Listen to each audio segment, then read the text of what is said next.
Bienvenidos al espacio de educación media superior y superior. Soy María Antonieta Dávila y los invito a que nos acompañen en esta hora de transmisión de su programa MCs en Sonora. Les proporciono los datos de contacto, el correo electrónico mcsonora@gmail.com y el número telefónico 289-7600, extensión 2333. Como cada fin de semana, me complace recibir a mi invitado especial. El día de hoy se encuentra la presencia del Colegio de Sonora.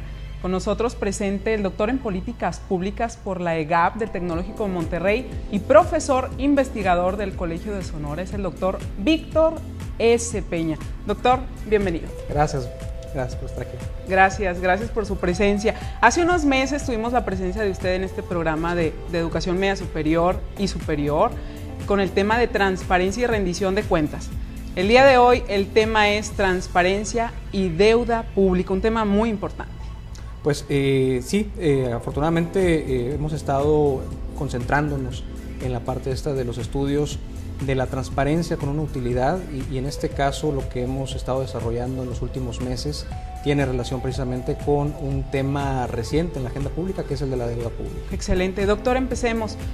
¿Cómo conceptualizar el deuda pública? Es muy importante.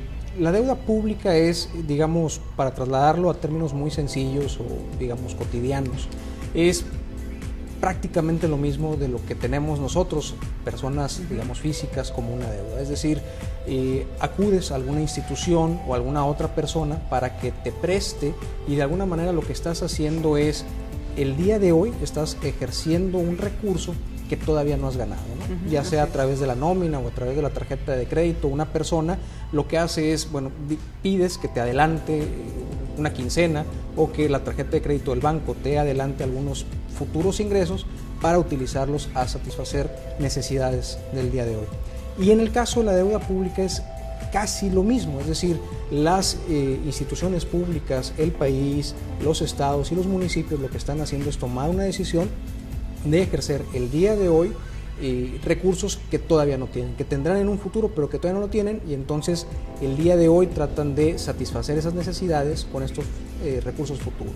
Excelente. A la actualidad, ¿cómo se aborda el tema de la deuda pública?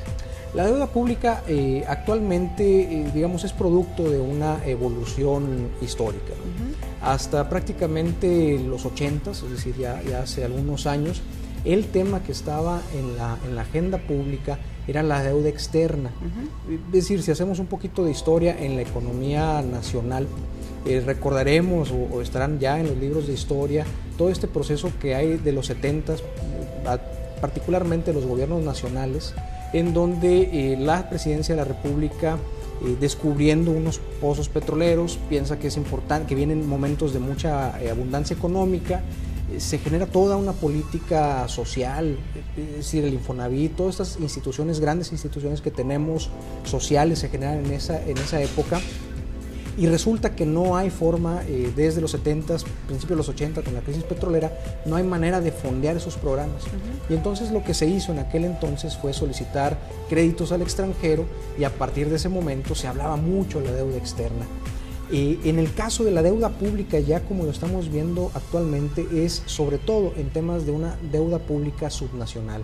Es decir, no lo que debe el país al extranjero, no lo que debe el país a bancos extranjeros, sino lo que deben los estados y los municipios. Esta es la parte nueva que tenemos que estudiar y que además es prácticamente reciente, ¿no? ¿Cuál es la razón, doctor, de estudiar la deuda pública en estados y municipios? ¿No es acaso un problema nacional?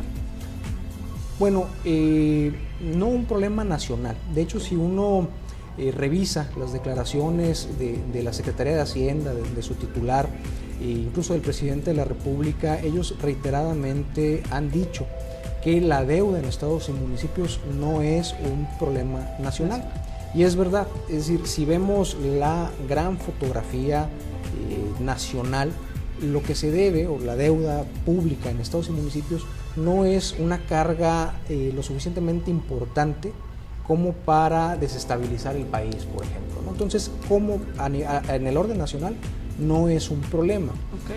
Pero vivimos en una república federal, es decir, cada uno de los estados tiene su propia hacienda, bueno, aunque está ahí interconectada de muchas maneras, pero cada estado tiene su propia administración. Y entonces, si nuestro espectro de conocimiento no es el país, sino que nos vamos bajando a los estados y luego a los municipios, lo que nos vamos a encontrar es que en los estados y en algunos municipios, en algunos estados y en algunos municipios, sí hay un problema. Macario Chetino, que es un profesor universitario precisamente del centro del país y que tenemos la fortuna de tenerlo como presentador del libro que estamos terminando en la materia, él dice, bueno, no es un problema, es más un síntoma de lo que está sucediendo, porque finalmente que al día de hoy estados y municipios, algunos estados y algunos municipios tengan comprometidas sus finanzas y con esto tengan un margen de maniobra limitado en el mediano y en el largo plazo, no es otra cosa más que una consecuencia de un sistema federal de organización del país que no ha terminado, digámoslo en términos rápidos, no ha terminado de cuajar en el sentido de que venimos de una tradición histórica centralista y los estados no hemos aprendido, no se ha aprendido en estados y en municipios a ser ni autosuficientes en términos financieros, ni en términos políticos, ni en ningún otro. Entonces, regresando un poquito a la pregunta, ¿por qué estudiar la deuda en estados y municipios? Y sobre todo, diría yo, aquí en los estados y en los municipios, es primero, porque en el centro de la República no lo consideran un problema. Y lo segundo es porque sí hay estados y municipios que están comprometiendo la calidad de sus servicios o la cantidad de los servicios que están dando, incluso la calidad de bienes que están repartiendo, porque están endeudados de una manera insostenible. Bien, doctor, ¿cuál es la situación actual en estados y municipios con respecto a la deuda pública? Mira, es bien importante señalar que más allá de las cifras que se pueden consultar, digamos, desde la Secretaría de Hacienda y en diferentes fuentes de información, se pueden consultar la situación de pesos y centavos, ¿no?, en materia de deuda. Yo quisiera verlo y compartirlo contigo y con tu auditorio de una manera general y al mismo tiempo amplia, ¿no? ¿Cuál es la situación de los estados y municipios en materia de deuda? Primero, se están enfrentando los estados y los municipios a una situación, por no llamarle un problema, a una situación prácticamente nueva para la cual no existían herramientas para hacerle frente. Los estados y los municipios no siempre pudieron contratar deuda, prácticamente lo han podido hacer de los 15, 10 años a la fecha, ¿no?, en los últimos 15, 10 años para la fecha. Y de estos 15, 10 años a la fecha, prácticamente en los últimos 3, el asunto está en la agenda nacional. Y de manera repentina, de manera sorpresiva, los estados y los municipios se empezaron a endeudar a tasas de 3-4 veces lo que se habían endeudado en tiempos anteriores. Y entonces esa es la gran panorámica de cómo está la situación. Entonces se genera un problema en la agenda pública, una situación en la agenda pública. Si nos acercamos para ver cómo está la situación, nos vamos a encontrar primero que no hay una coordinación nacional en materia de deuda pública, todavía no la hay. En algunos otros países, por ejemplo, lo que existe es una ley general, es decir, desde el centro del país existe una normatividad que le aplica a estados y municipios de manera, digamos, general, de manera pareja, para que no exista esta posibilidad de un descontrol. En México, porque somos una república federal, no existe una normatividad general. Entonces lo que tenemos es una ley federal que reglamenta, digamos, la deuda para el gobierno federal, y tenemos 31, 32 leyes para los estados que reglamentan lo que sucede en cada uno de los estados y en sus municipios o delegaciones en el caso del Distrito Federal.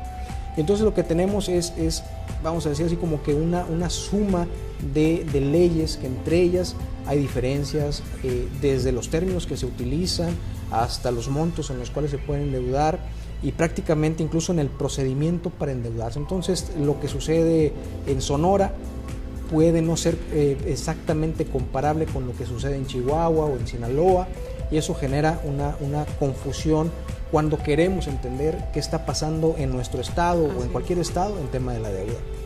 No nada más eso, sino que además, como parte de la situación general de la deuda que tenemos en estados y municipios,